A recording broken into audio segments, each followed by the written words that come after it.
So, random variables. I'm just going to skip down to the part after the vocabulary since you copied all the vocabulary down.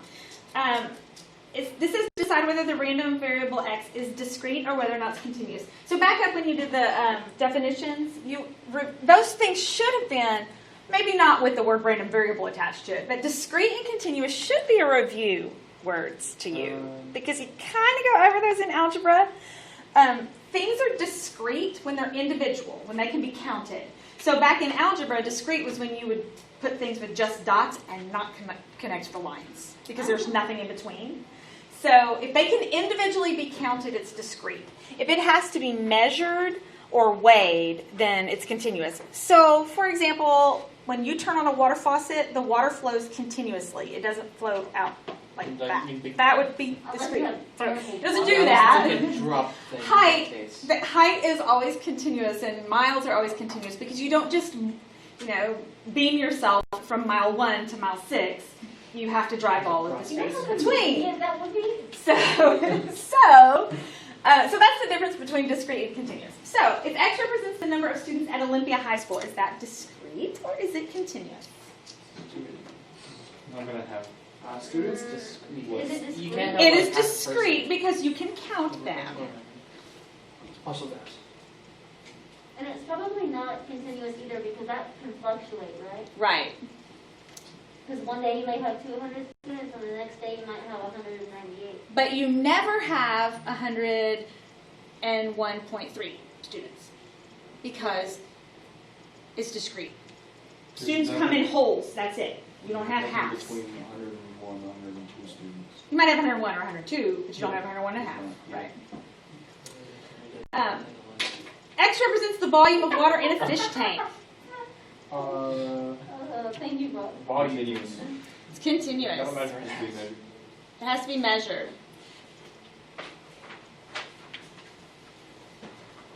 Continuous. Words are weird.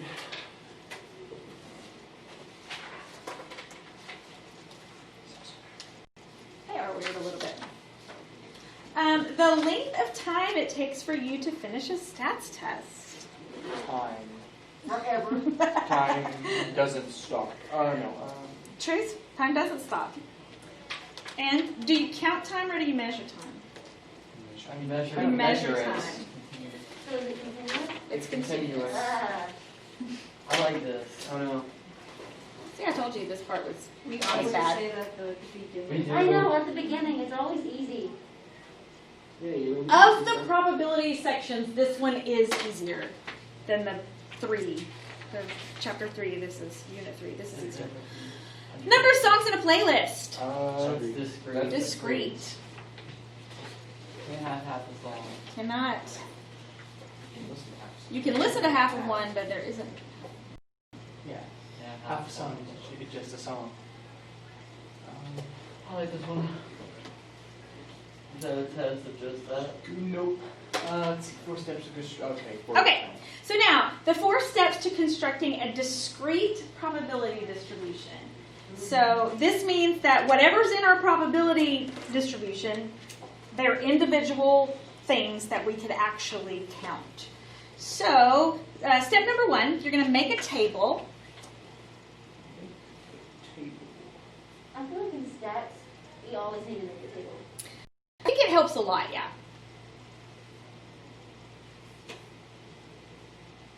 Makes things a lot easier to digest.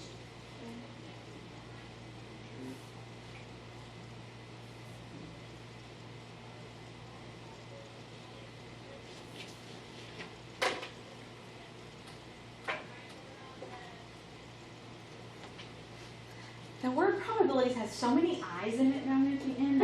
I always feel like I've written too many. But I didn't, that's right. But There's 3. 1, I guess it's because it's an I and an L and an I and a T and an I, it's like just depends on What a line those of dots. things. Okay, so you're going to make a table for the outcomes and the probabilities. It'll all make sense in a minute. Then you're going to find the sum of the frequencies. Sum of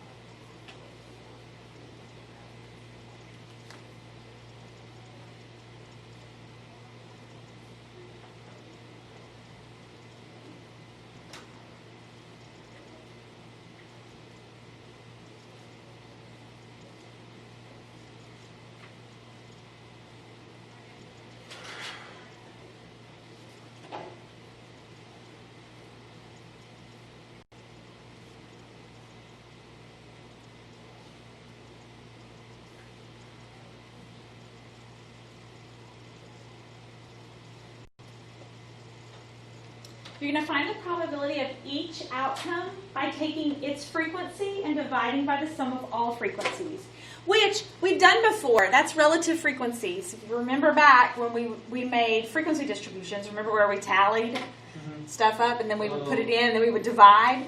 That's exactly what this is saying. You're going to have a total number of frequencies for each individual outcome, and then you're just going to divide that by the total frequencies to get the relative frequency, which is also the probability of that outcome. What do all probabilities need to be between? 0 and 100. Good. 0 and yes, and yes. Between 0 and 1, or if we're talking in decimals, or between 0 and 100 if you're talking percents.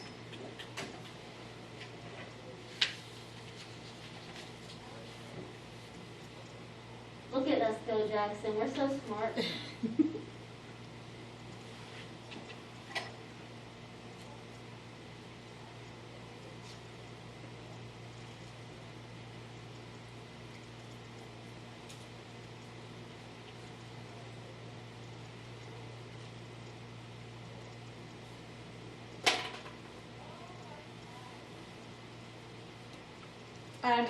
Reminder, it is inclusive of 0 and 1 because your probability can be 0 and it can also be 1.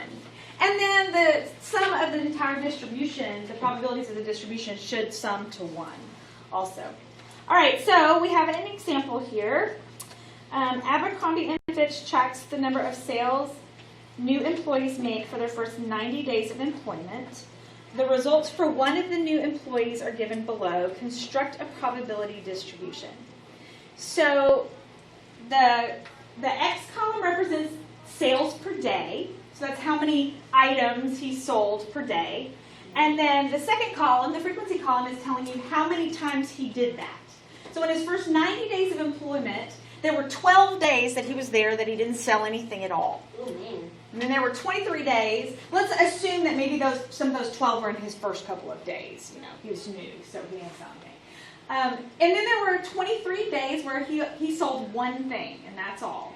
So that's what all of that represents. So we're just going to follow the different steps. They already made a table for us, but it doesn't have enough columns. So we're just going to add a column on it because we need to find the probability of each outcome. So I'm just going to add a column here for probability.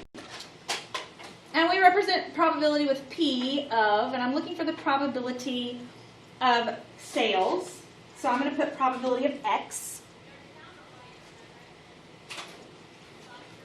And in order to find my probabilities, I have to have the sum of all of my frequencies. So it should be 90, because he worked 90 days. You can check it to be sure. Pretty sure it's 90. It's 90. All right. So remember, we've got the sigma. Remember, sigma means sum.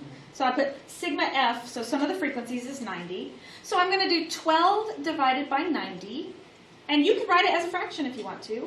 Or you can put it in as a decimal, which is,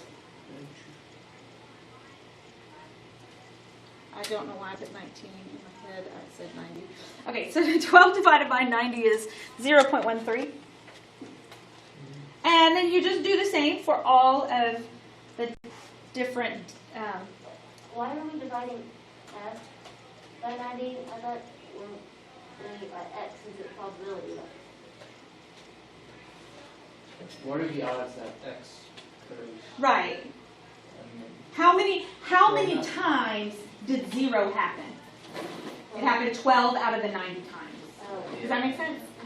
So, and then the next one is how many times did he sell one thing? Well, 23. 23 out of 90. He sold one thing. Yeah, I don't know.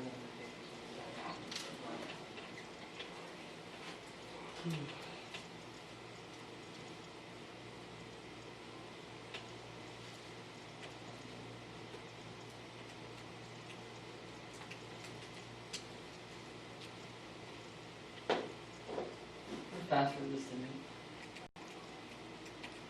She might have a cheat sheet. Yeah, I've already done it. So.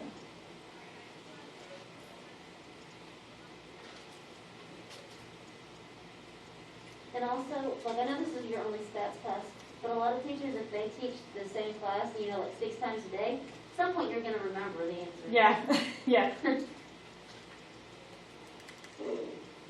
Why can't we just?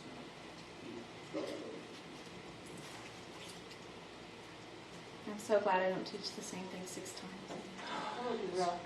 I did that one year and it was awful. It's bad enough to do it 4 times. By the 4th time, you're like, did I already said that, didn't I? Didn't I tell you guys? And they're like, you haven't said any of that. Well, I said it 4 other times. Oh, good, you already built an report. All right, so when you added that probability column, now, remember that we're rounding, and so sometimes when you round, when you add up your probability column, you get down to the bottom, and it might be 0.99 something, something, something, or it might be 1.001 something, something. That's okay, but just, it's supposed to be 1. Now, if you added the fractions, for sure, that should end up 90 over 90. If it doesn't, you made a mistake somewhere. Which is step 3, to making sure that it all totals up to 1. Make sure that all of your probabilities are between 0 and 1, which they are, and that they sum to 1, which they do. Okay. Everybody good so far? I think it asks questions about it. Oh, they want us to graph it. Yay.